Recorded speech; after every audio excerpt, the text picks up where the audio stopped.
for this little landscape, which is primarily a sky painting, I did not pre-mix any colors like I would advise all my students to do, which is a great way to learn how to mix colors, is to mix rows of color for all the various parts of the sky.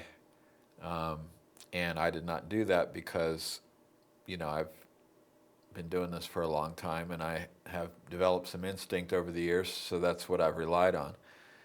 And so I just kind of mix these colors as I went. And I'm always, not always, but I generally try to paint dark to light. So therefore, I'm putting in all the foreground first because I always, not always, but I generally like to paint dark to light. Sometimes when you're painting with colors that are lighter than the stain color of my canvas, it gets odd because you put in a shadow and it actually looks like a highlight. And that becomes an issue a lot in skies where you have like a shadow sky or a shadow on a cloud, but it's actually brighter than the stain color, so it kind of tricks your mind.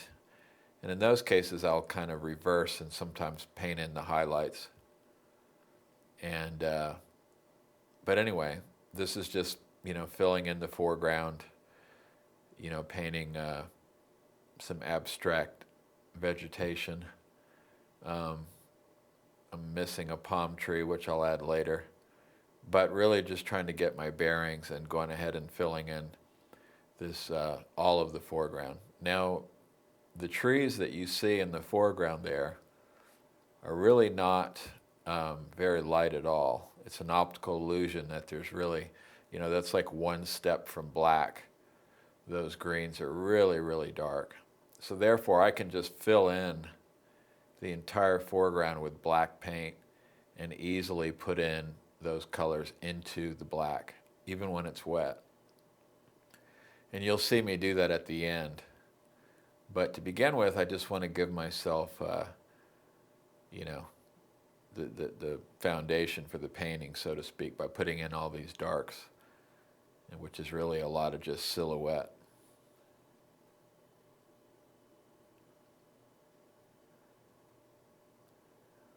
The colors on this sky, again, this is ultimately a loose landscape.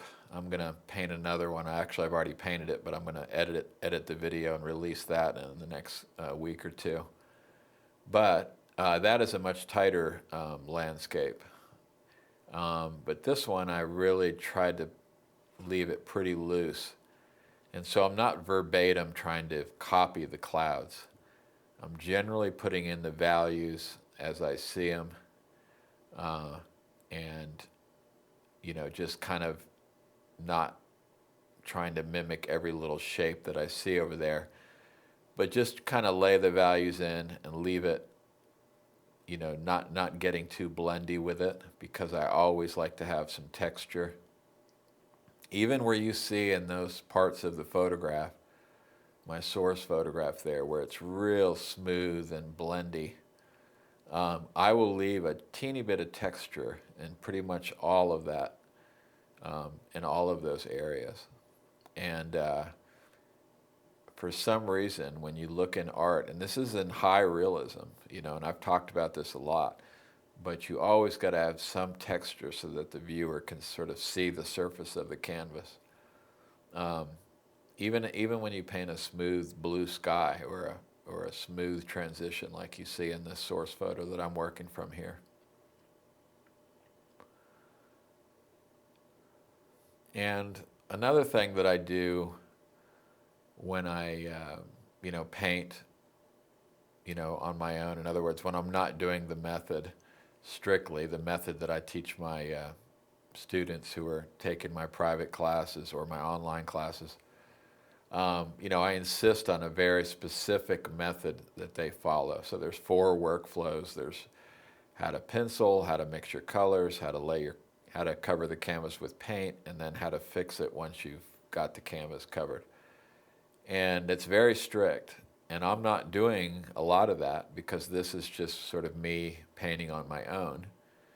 But you can also learn a lot from it, and those of my students that have been painting for a long time and have started to learn to see values properly and to see color properly and learned how to mix colors properly, you can take a lot more liberty when you paint, and which is exactly what I'm doing. So a lot of times I'll mix the color on the canvas and just kind of maybe throw something on the canvas and then decide after I've put it in whether I like it or not, knowing that I can easily alter that color. And sometimes you get more interesting color if you play with it on the canvas as you paint. In other words, if I put in an area that's too dirty, it's very easy to bring that color up and make it a brighter color. And it's sort of counterintuitive to what a lot of artists think, because it's much better to start with a dirty foundation and then to come in and put your bright colors than to paint with a whole bunch of bright colors to begin with and then try to make your sky look pretty. Because there's some bright color in here, especially some of those orange and yellows on the horizon but the rest of those colors, those blues and grays, tend to be much more dirty.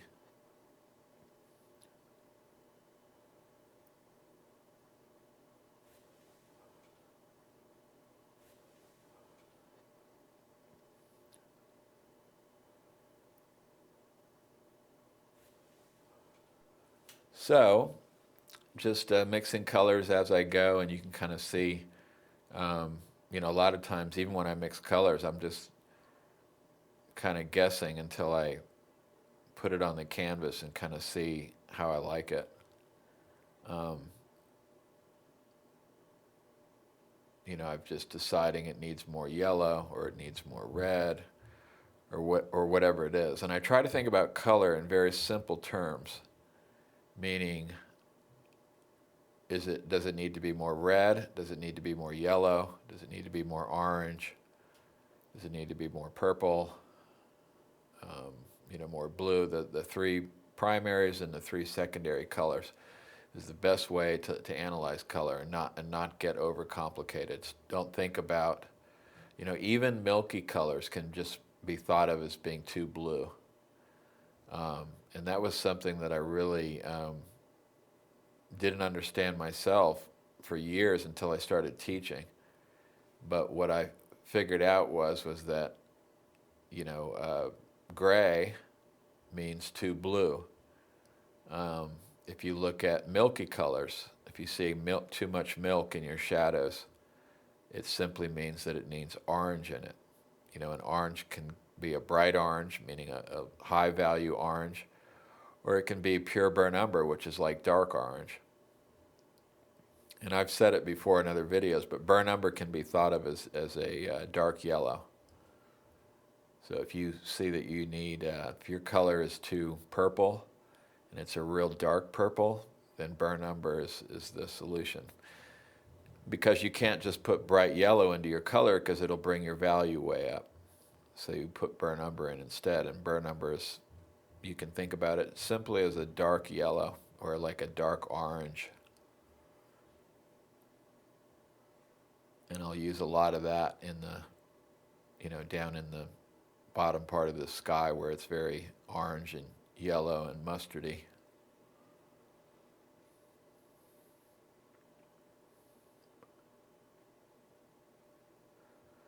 So the basic color scheme in this painting, which is something I've picked up, and this gets into color theory, and I almost never want to get into this because everybody has different tastes for what kind of colors they like.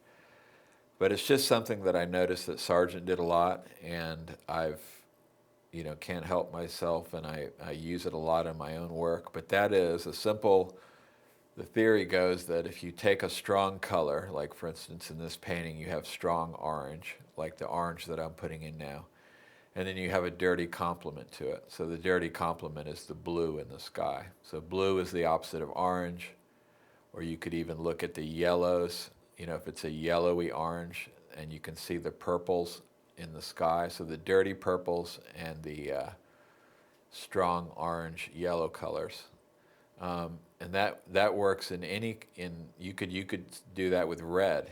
You know, you can take a very strong red with a dirty green, which is the classic, red rose with the olive colored leaves that roses have.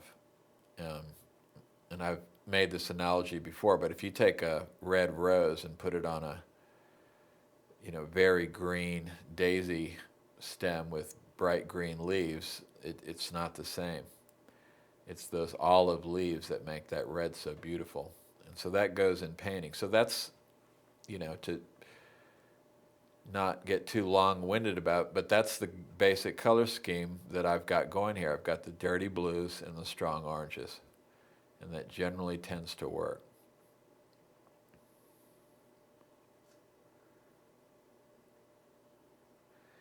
In the end, you look at colors and you either like them or you don't. It's as simple as that. It's not as if um, those rules can't be broken, because there are plenty of paintings out there that don't follow that color scheme rule that I just talked about.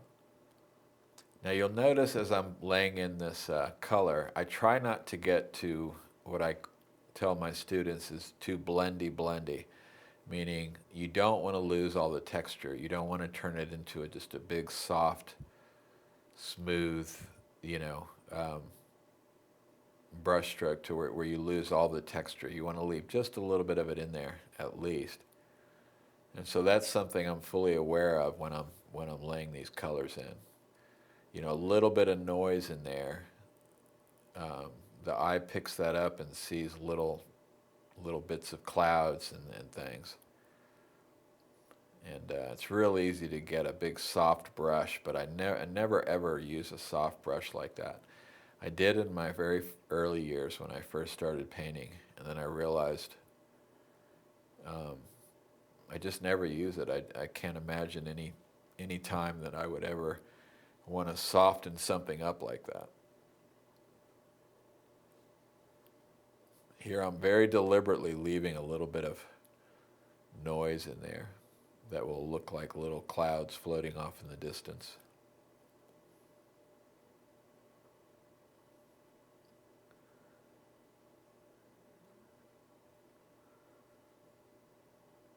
So when I mix colors, as you see me hesitating and thinking about what to do, a lot of it is you put color into your pile and then you sort of modify it as you see what you get. And if you're mixing vivid colors, which none of these colors are very vivid, but if you're mixing vivid colors, I first start by overshooting the color. In other words, making it even more vivid than it maybe needs to be, because it's a lot easier to bring those colors down. That's when I'm mixing a color. When I'm covering the canvas with paint like I'm doing now, it's always better to err on the side of being more dirty, which is something that is, again, counterintuitive. People think, well, if I want beautiful color, I want my color to be vibrant. But it doesn't work that way. You build the dirty base, and then the beautiful color is the bright colors that go on top. I mean, if you take even something like a red apple, the shadow parts of the apple can be very dirty as they reflect the tablecloth or whatever it is. But then they're up there by the shine, there's going to be some really bright reds. And so it's always better to build a dirty base. Even here, you might think those are bright blues, but they're really not. They look bright because they're sitting on that dirty stain color. And that's one of the reasons I like that stain color, that neutral stain, because it works with everything. And see, if you look at these colors on my palette, you can see they're really not bright blues. None of them are. And even my palette's got that stain color on it. But, it's putting in those colors and holding off. And you'll see at the end, when it's all done and I finish, covering all the stain, that's when those colors are really going to start working.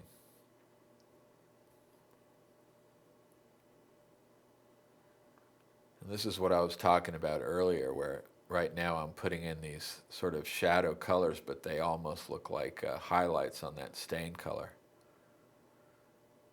even though later they'll appear as shadows. So you can kind of get lost. So sometimes I jump ahead and I'll put in some bright bits if I need them to sort of help me understand what I'm looking at.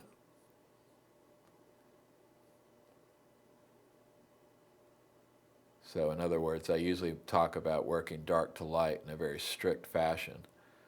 But when you get all these colors coming from all directions, and a lot of them are lighter colors like I'm getting into now, sometimes I'll just jump ahead and put the lighter bits in just so I can understand what I'm looking at.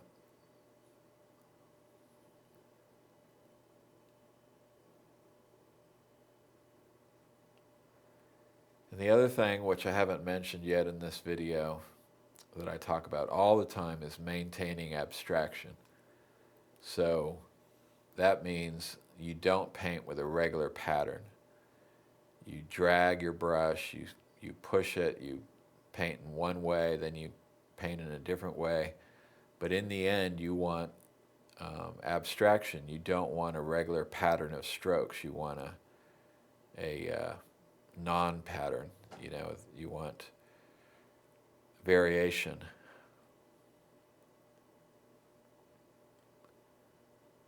It's really important.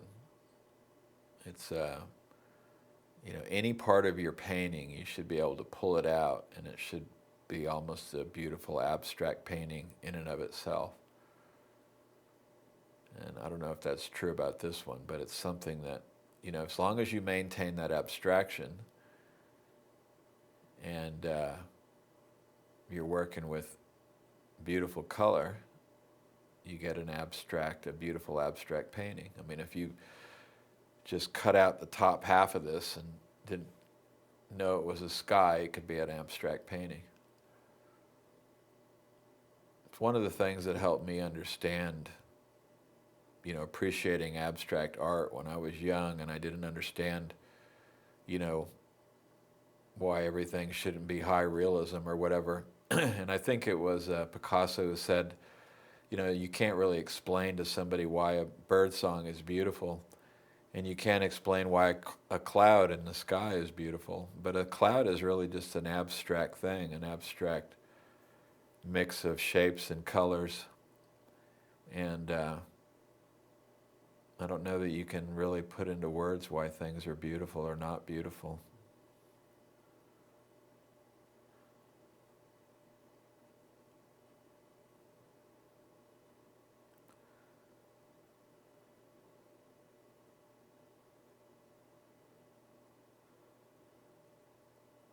I like to paint sometimes, not always, but sometimes it works to paint with a very little paint in your brush, like I have now, where I'm almost just, you know, using my brush to scratch the paint onto the surface.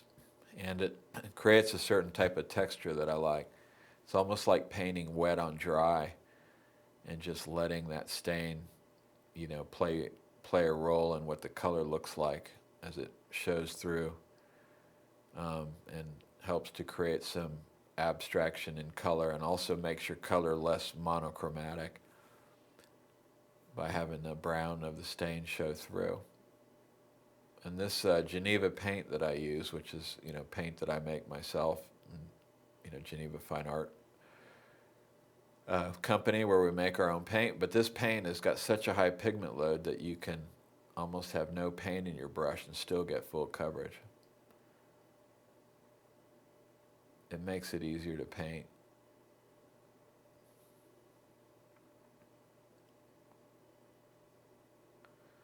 There were a couple times during this painting that I think forgot to clear my hard drive or the memory card in my camera, and didn't get to record every bit of it, so I jumped around a little bit here and there.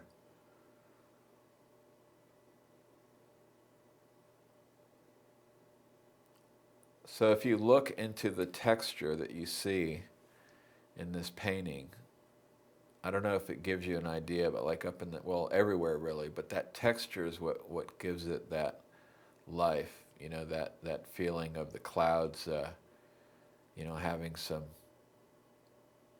something to them, you know, and not just being this sort of simple shape.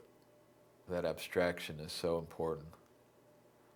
And I didn't like some of the colors, so I threw in some purples in there.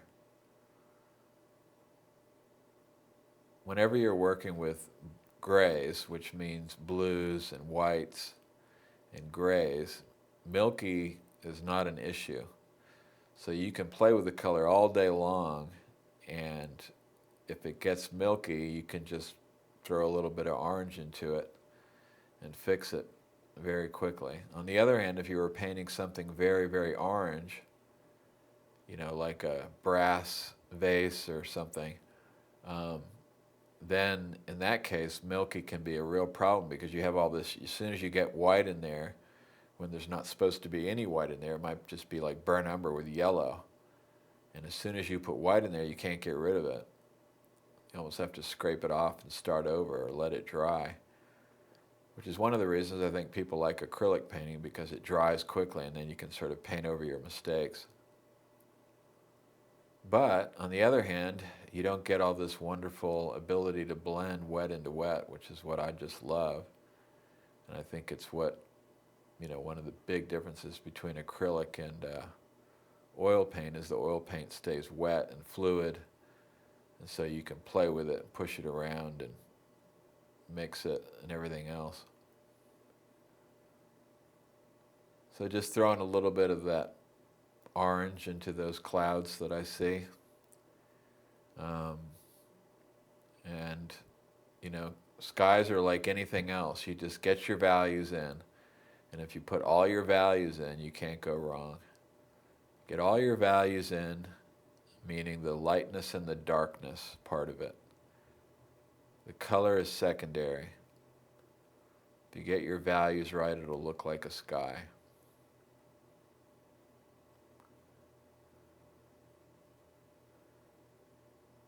Get your values right, and then also um, maintain the abstraction. And you can see me doing that always. Even now, as I put in this bright bits, you'll notice if you look at the texture that I finish with, I'm trying to keep it abstract. I don't want to just draw a bunch of horizontal lines that are, you know, laid one on top of another. I'd rather create a little bit of noise in there.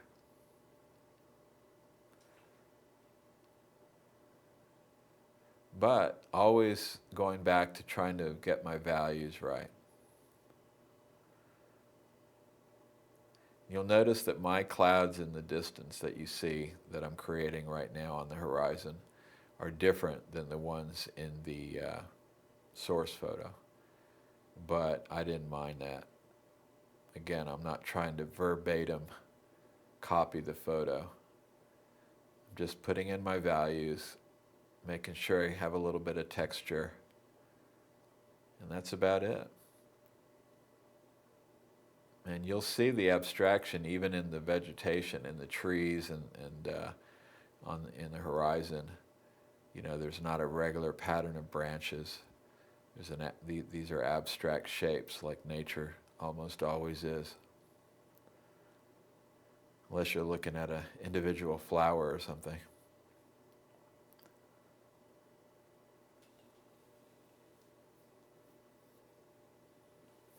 So I think I spent about a total of 2.5 hours on this painting. Maybe not quite that much.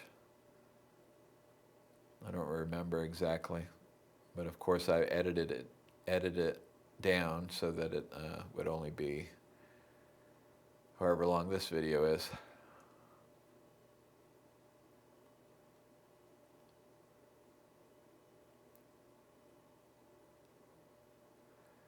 And for some reason, that little palm tree that you see off in the distance on the right there in the source photo that pokes up into the sky, I did not film myself painting that.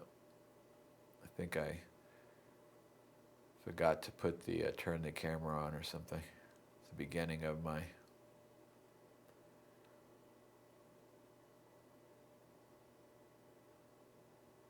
So, you know, a lot of times when I'm doing a landscape, or really any painting, but especially landscapes, I tend to take them a little further than I need to. In other words, I don't know that I'm improving anything at this point. I might be, who knows? Maybe there were some things that I changed that I like better. But skies, sometimes, you know, you can just paint them and they're just done. They're done so fast. And then you start poking at them and playing with them and you just ruin them. And I know that because I videotape myself, and I'll stop and I'll say, boy, I wish I would have left it alone. I'm not saying that about this one, but I don't know that I've improved it very much at all here at the end. I might have even made it worse.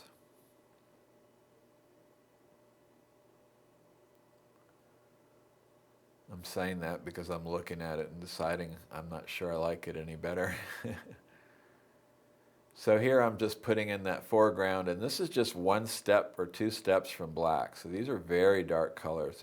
It's very, they look like they're light colors, light greens, but it's a total optical illusion. These are colors that are almost black. They're just barely lighter. It's just that they're surrounded by black, so they look lighter than they really are.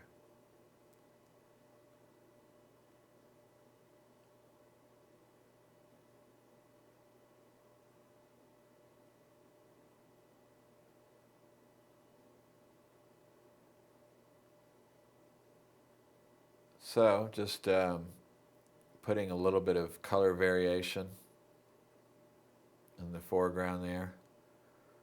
It's a little too blue-green. And